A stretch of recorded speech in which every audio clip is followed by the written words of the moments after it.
Hello नमस्कार दोस्तों, मैं हूं राजीव और आप देख रहे हैं झारखंड अपडेट। दोस्तों चलिए शुरू करते हैं आज के इस सेशन को। और आज के इस सेशन में हम देखने वाले हैं नेशनल इंटरनेशनल करंट अफेयर्स के इम्पॉर्टेंट प्रश्नों को। तो आइए शुरुआत करते हैं इस सेशन को और देखते हैं इम्पॉर्टेंट प्रश्नों को जो राष्ट्रीय अंतर्राष्ट्रीय स्तर के हैं।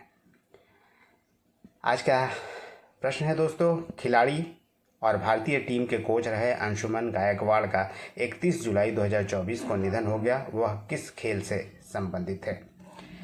दोस्तों बता दें कि वह क्रिकेट के एक बड़े खिलाड़ी थे और उनका निधन हो गया है 31 जुलाई 2024 को गुजरात के वडोदरा में। कई दिनों से वो कैंसर से पीड़ित थे और इलाज करवा रहे थे। आपको बता दें कि बीसीसीआई ने उनके इलाज के लिए 1 करोड़ रुपए भी जारी किए थे। अंशुमन गायकवाड़ के बारे में बता दें कि 1975 में भारत के लिए उन्होंने डेब्यूट किया था, यानी इंटरनेशनल क्रिकेट में। और अंतर्राष्ट्रीय कैरियर की बात करें तो 40 टेस्ट और 15 वनडे इंटरनेशनल अंशुमन गायकवाड़ भारत के लिए खेल चुके हैं। 41.56 की औसत रही है और 12,000 से अधिक रन उन्होंने बनाए हैं, जिसमें 34 शतक और 47 अर्धशतक इसमें शामिल है। भारतीय पुरुष टीम के कुछ कोच भी रह चुके हैं 1997 में। और राष्ट्रीय चयनकर्ता के अलावा बीसीसीआई ने उन्हें क्रिकेट सलाहकार समिति का सदस्य भी नियुक्त किया था। 2018 में बीसीसीआई ने लाइफ टाइम अचीवमेंट अवार्ड से उन्हें सम्मानित किया था और यह अचीवमेंट अवार्ड था बीसीसीआई द्वारा दिया जाने वाला CK Naidu life time achievement award. तो ये थे अंशुमन गायकवाड़ जो क्रिकेट से संबंधित है, जिनका निधन हो गया 31 जुलाई 2024 को गुजरात में। दूसरा प्रश्न है, हिंदी भाषा के लिए साहित्य अकादमी युवा पुरस्कार 2024 किस लेखक को दिया गया है? यह दोस्तों दिया गया है गौरव पांडे को। गौरव पांडे को साहित्य अकादमी का युवा पुरस्कार दिया गया है इस वर्ष। और साहित्य अकादमी युवा पुरस्कार दिया गया है उनके हिंदी कविता संग्रह स्मृतियों के बीच घिरी है पृथ्वी के लिए। गौरव पांडे का यह दूसरा काव्य संग्रह है जो साहित्य अकादमी ने प्रकाशित किया है और उनका जो पहला काव्य संग्रह है वह है धरती एक चिड़िया, जो कि 2021 में रिलीज हुई थी, यानी प्रकाशित हुई थी। नेक्स्ट प्रश्न है, भारत संचार निगम लिमिटेड यानी बीएसएनएल का CMD chairman and managing director किसे नियुक्त किया गया है?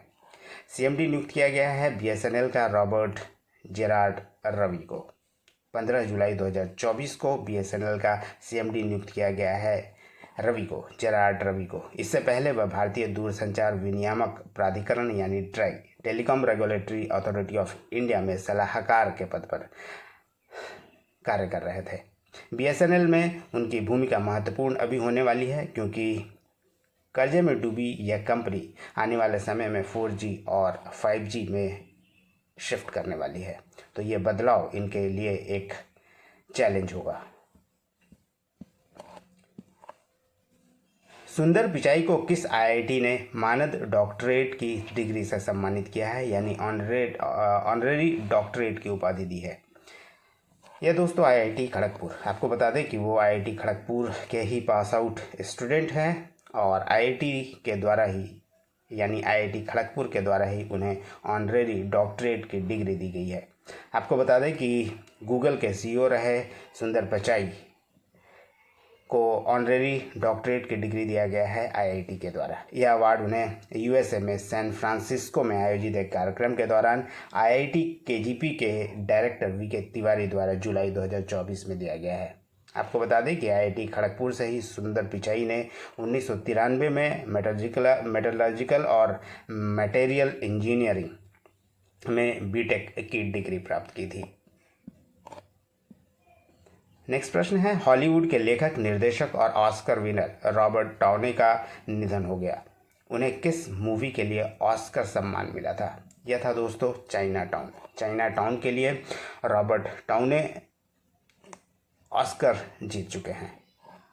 रॉबर्ट टाउने 89 वर्ष के थे और यूएसए के स्क्रीन प्ले राइटर थे, जिनका निधन हो गया 1 जुलाई 2024 को। चाइना टाउन के सर्वश्रेष्ठ मूल पटकथा यानी बेस्ट ओरिजिनल स्क्रीन प्ले के लिए उन्हें ऑस्कर दिया गया था।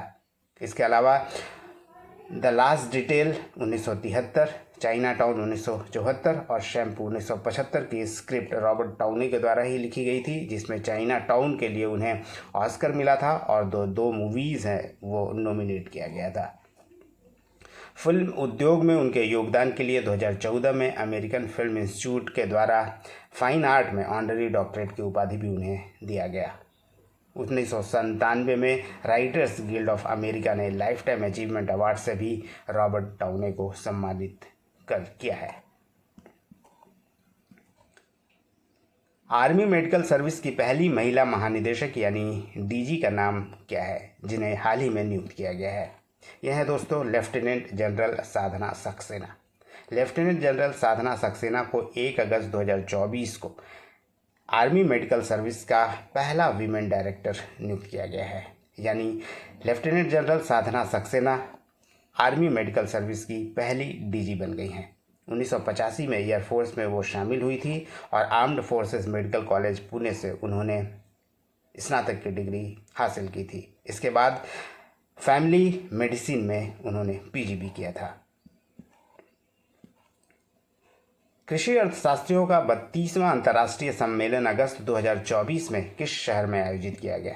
दोस्तों यह आयोजित किया गया था भारत के नई दिल्ली में ही। आपको बता दें कि भारत ने 2 से 7 अगस्त 2024 तक पूसा इंस्टीट्यूट यानी इंडियन एग्रीकल्चरल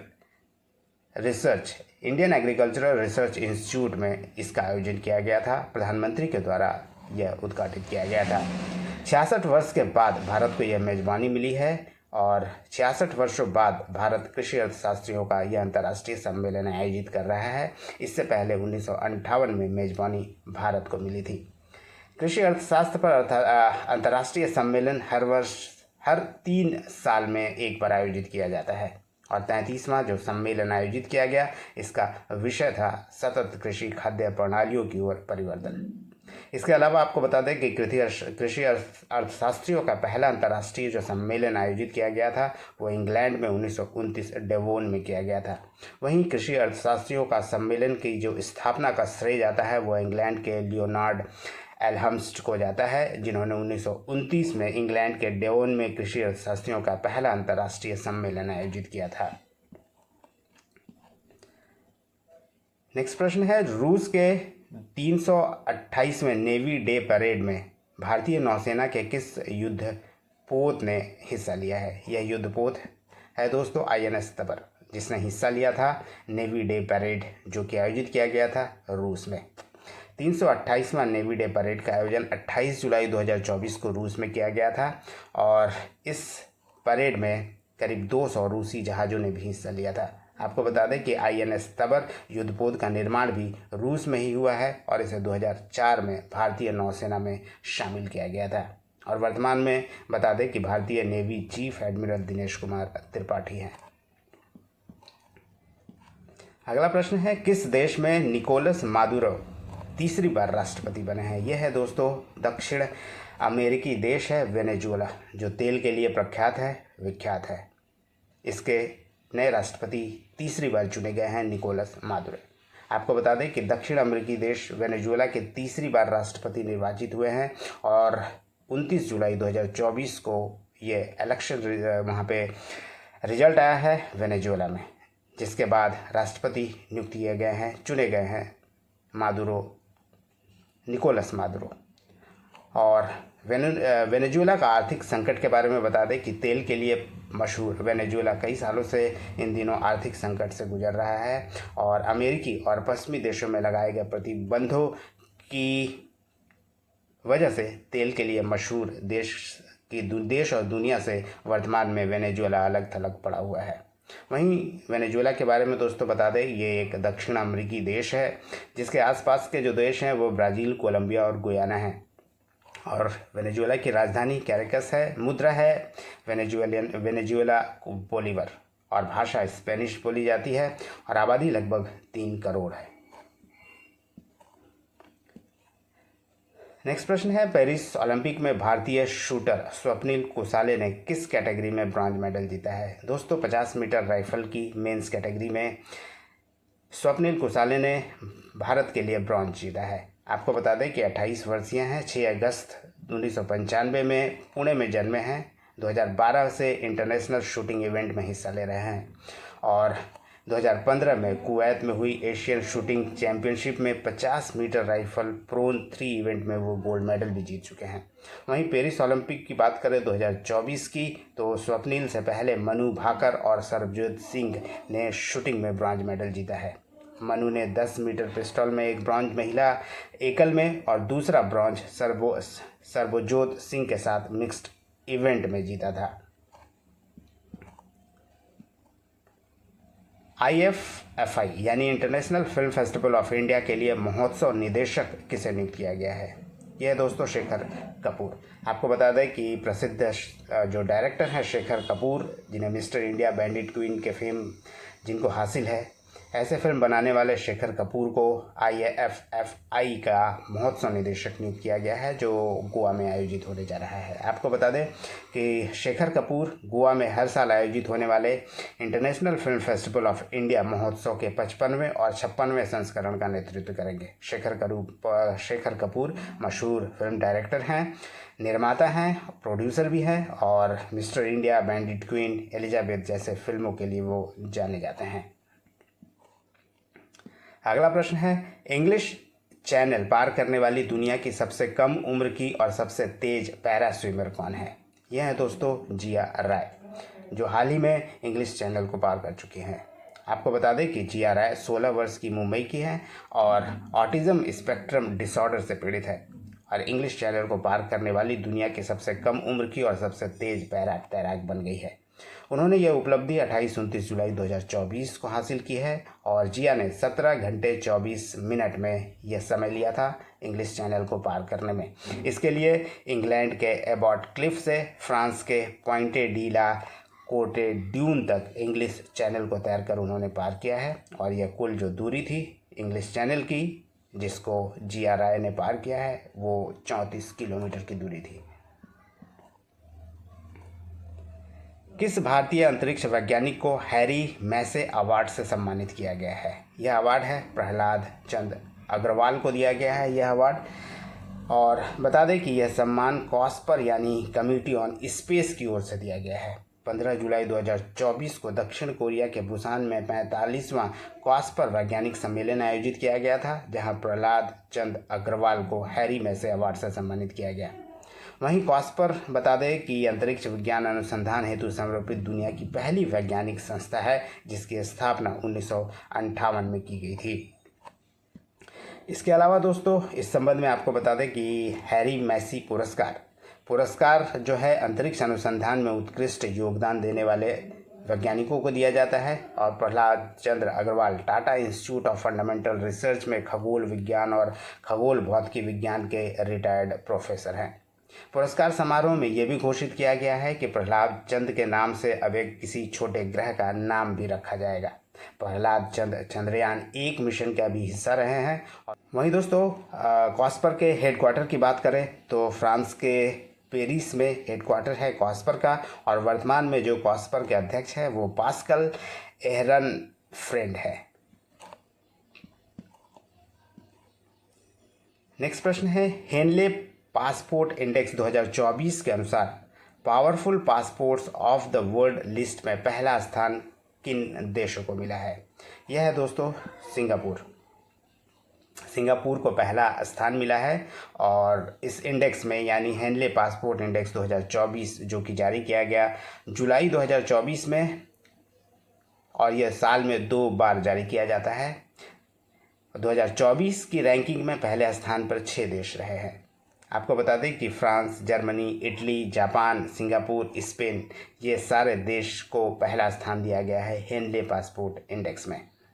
वहीं जुलाई 2024 के इंडेक्स में जो जुलाई में जारी किया गया वो केवल सिंगापुर ही पहले स्थान पर है। अन्य 5 देश France, Germany, Italy, Japan, Spain दूसरे स्थान पर खिसक गए हैं। वहीं जुलाई 2024 में जारी इंडेक्स में भारत की बात करें तो 82वें स्थान पर है और पिछली रिपोर्ट जो जनवरी में जारी की गई थी उसमें 85वां रैंक था। वर्ल्ड वाइड वेब दिवस कब मनाया जाता है? यह दोस्तों प्रतिवर्ष 1 अगस्त को मनाया जाता है वर्ल्ड वाइड वेब यानी WWW डे। यह दिवस लोगों को वेब के उपयोग करके स्वतंत्र रूप से जानकारी ब्राउज करने की क्षमता को सम्मान करने के लिए मनाया जाता है और इंटरनेट के संस्थापक टीम बर्नर्स-ली का सम्मान और आभार के लिए 1 अगस्त को यह दिवस मनाया जाता है। 1 अगस्त को आधुनिक इंटरनेट का जन्म भी माना जाता है और टीम बर्नर्स-ली ने 1989 जिनेवा में स्विट्जरलैंड में CERN यानी CERN सुविधा में अपने सहकर्मियों के साथ संचार को जोड़ने के साधन के रूप में वर्ल्ड वाइड वेब बनाया था और तब से यह वर्ल्ड वाइड वेब इंटरनेट के रूप में जाना जाता है और WWW यानी वर्ल्ड वाइड वेब प्रति वर्ष 1 अगस्त को मनाया जाता है। यह था दोस्तों आज का सेशन। उम्मीद करता हूँ पसंद आया होगा। धन्यवाद। फिर मिलते हैं नेक्स्ट सेशन में। तब तक जुड़े रहिए झारखंड अपडेट के साथ। देखते रहिए नेशनल इंटरनेशनल करंट अफेयर्स, साथ में झारखंड करंट अफेयर्स। धन्यवाद दोस्तों।